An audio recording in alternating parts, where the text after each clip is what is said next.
He rapes a black woman and then imprisons his son. You got to be dealing with an animal, brother. We also recognize that individuals do not create rebellions, conditions do. Until they begin to address themselves to those conditions, rebellions will continue and they will escalate. America cannot be considered as a stable and just society. But no stable and just society can mount a successful offensive against black youth who break a window and at the same time plead that it is powerless to protect black youth who are being murdered because they seek to make American democracy a reality. Each time a black church is bombed or burnt, that is violence in our streets. Each time a black body is found in the swamps of Mississippi and Alabama, that is violence in our land.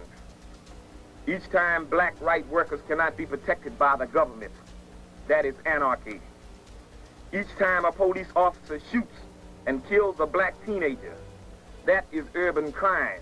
You see, we recognize America for what it is, the Fourth Reich. And we tell America to be on notice because if you are going to play Nazis, black folks ain't going to play Jews. H. Rap Brown represented what was viewed in white America as an extremist point of view. In truth, Mr. Brown and the student faction he was a member of began their protest movement against racism in most placid terms. It was only after the violent resistance that they were met with that their pronouncements grew angry, and H. Rap Brown was its angriest spokesman.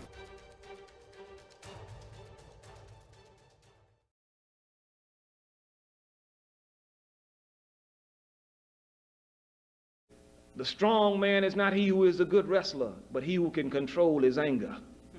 How do you learn control over the emotions? How do you learn control over the anger?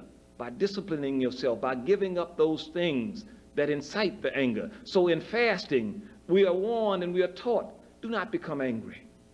If you become angry and you're standing, then sit down. If you're seated, then lie down until the anger abates. Discipline and training. It takes away from you obscenity, the cursing, which blackens the heart. These are the things that break down and undermine the household because we don't have any control. We have learned bad behavior and we have not learned or accepted the means by which we replace the bad behavior. That comes with practice. You don't just whoosh that off of you. You're talking about addressing yourself directly to the drug problem. You're talking about addressing yourself directly to the immorality that exists in society today. These are the things that are bringing people down. It is self-oppression. It is voluntary slavery to your passions and to your appetite that holds you back. It is necessary that we begin to deal with what is called the nafsi moral, the evil of self. If you can't beat yourself, you can't beat nobody else. And this is what the crux of the Islamic program is about. It is dealing with the evil of self. Allah says, verily he will not change the condition of people until they change that which is in their hearts. And then he does not leave it at that. He gives them a program that will bring about the change, that effectuates change. And that program is built upon what is called the 5 pillars of Islam. It is in this sense that Allah subhanahu wa ta'ala has commanded upon us that we begin to practice the program.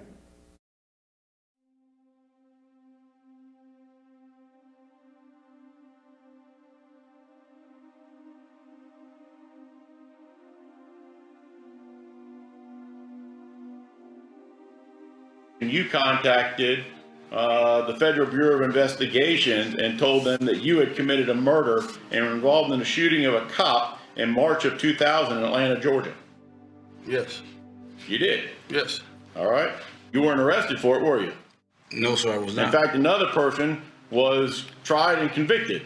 Jamil Al Amin, yes, sir. Assalamu alaikum. May Allah be pleased with you. I bear witness that there's no God but Allah and Muhammad is his messenger. There's no power and no might except with Allah. So all of you who have helped my son in the endeavor of trying to bring about a semblance of justice in this situation, may Allah reward you. I thank you. I ask Allah to guide my heart and guide my tongue. I seek refuge in Allah from misleading and from being misled. This call is from a federal prison. Betraying and being betrayed in ignorance by others.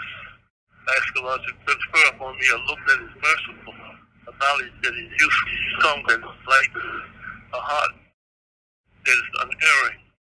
And again, to all of you who helped out, I appreciate it. Thank you. Shukran.